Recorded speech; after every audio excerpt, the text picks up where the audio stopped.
اللہ اکبر اللہ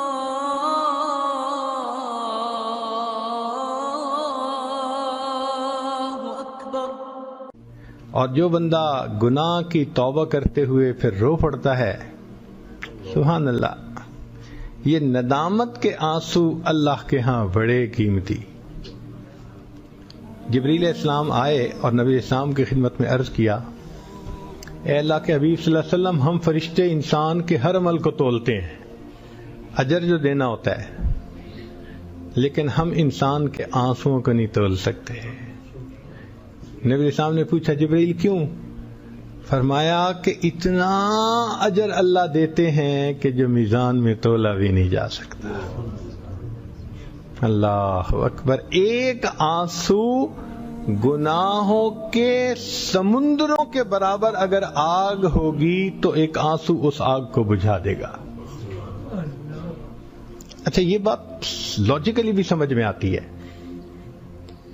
آپ نے دیکھا ہوگا کہ لوگ امپورٹڈ چیزوں کو نا بڑے شوق سے زیادہ پرائس دے کے خرید لیتے ہیں۔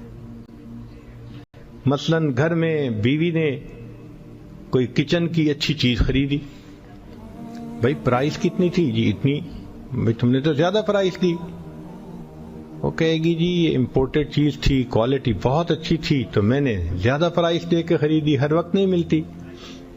دنیا کا دستور ہے کہ امپورٹڈ چیز کو زیادہ پرائس دے کر خریدتے ہیں کہ وہ ہمیشہ نہیں ملتی۔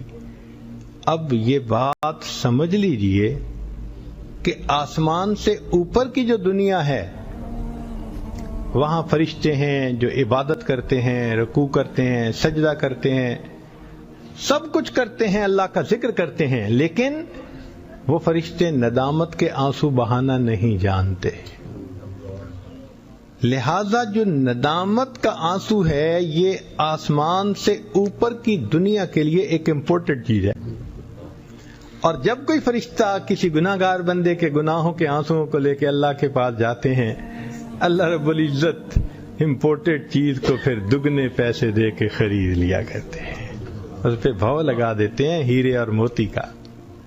تو فرمایا کہ میرے بندے، شیطان تو تمہیں مجھ سے دور لے جانا چاہتا ہے، مگر تم مت جاؤ، یہ تمہاری اور اس کی ساری زندگی کی ٹسل ہے، یہ برائی کی طرف کھینچتا رہے گا، تم نیکی کی طرف آتے رہو۔